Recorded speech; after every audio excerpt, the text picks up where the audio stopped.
सलाम पुणेच्या सावधान या ऑनलाईन फसवणुकीविषयी जागरूक करणाऱ्या सिरीजमध्ये आज आपण लोन ॲपद्वारे होणाऱ्या फसवणुकीची माहिती पाहणार आहोत।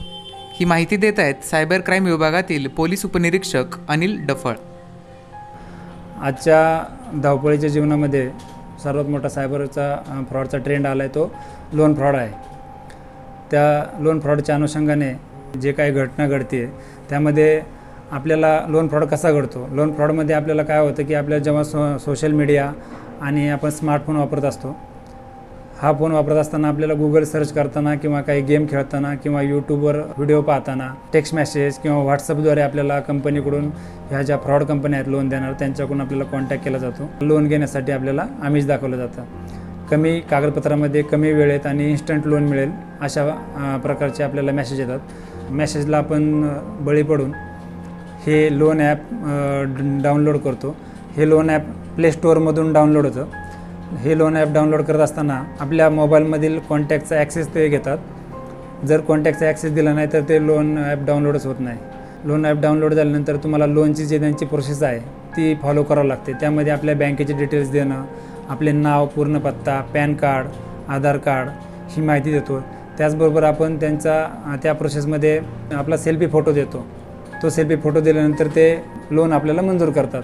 हे लोन मंजूर होताना आपल्याला म्हणजे 3,000, 4,000, 5,000 अशा प्रकारचे आपल्याला लोन मंजूर होतात। हे लोन मिळाल्यानंतर आपल्या अकाउंटमध्ये जमा होतात आणि त्यानंतर खरा फ्रॉड चालू होतो। लोन ॲपची जी कंपनी आहे ते कंपनीकडून जे लोन रिकवर करण्यासाठी जी लोक नेमलेले असतात ते लिटरली म्हणजे घाणेरड्या भाषेमध्ये तुमच्याबरोबर बोलणं, अश्लील भाषेमध्ये बोलणं, धमकी देऊन बोलणं किंवा तुमच्यावर कारवाई करू असं बोलणं किंवा पोलिसांची धमकी देणं, RBIची धमकी देणं अशा प्रकारच्या धमक्या देऊन आपल्याला ते लोनचे जे पैसे आहेत ते रिपेमेंट करण्यासाठी प्रेशराईज करतात। लोन घेणारा व्यक्ती आहे त्यांनी जर हे अशा प्रकारे पेमेंट केलं नाही किंवा त्याला वेळ लागला पेमेंट करण्यासाठी तर हे जे फ्रॉड करणारे लोक आहेत त्यांच्याकडून तुमच्या मोबाईलचा त्यांनी कॉन्टॅक्ट नंबरचा ॲक्सेस घेतलेला असतो आणि त्या कॉन्टॅक्टला तुम्हाला हे लोक तुम्हालाही फोन करतात आणि तुमचे जे नातेवाईक आहेत, मित्र आहेत, जे तुमच्या मोबाईलमधले जे कॉन्टॅक्ट लिस्टमध्ये जेवढे लोक आहेत त्यांना ते कॉल करतात, त्यांना ते मेसेज करतात,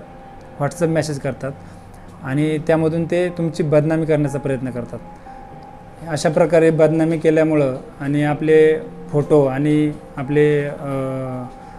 आपले नाव वापरून ते मॉर्फ करून ते सोशल मीडियावर टाकून आपले बदनामी करतात। त्यातून व्हिक्टिम आहे तो त्या त्रासाला कंटाळून, त्या हॅरेसमेंटला कंटाळून तो टोकाचं पाऊल उचलतो, सुसाईड करण्याचा प्रयत्न करतो किंवा त्याचा फोन बंद ठेवतो, तो अज्ञातवासात जातो। हा फ्रॉड होऊच नाही आपल्याबरोबर आणि ह्या फ्रॉडपासून आपल्याला कसं वाचता येईल यासाठी जे प्ले स्टोअरवर जे अशा प्रकारचे इन्स्टंट लोन देणारे ज्या कंपन्या आहेत किंवा ॲप आहेत ते आपण डाउनलोड केले नाही पाहिजे आणि हे डाउनलोड करताना आपला कसलाही ॲक्सेस दिला गेला नाही पाहिजे, ही काळजी घ्यायची। प्रथमतः मी सांगेल की हे सर्व जे लोन ॲप देणाऱ्या ज्या कंपन्या आहेत त्या सगळ्या इल्लीगल आहेत। यांनी कसलेही RBIचे गाईडलाईन फॉलो करत नाहीत आणि यांना RBIने कोणत्याही प्रकारची परमिशन दिलेली नाही।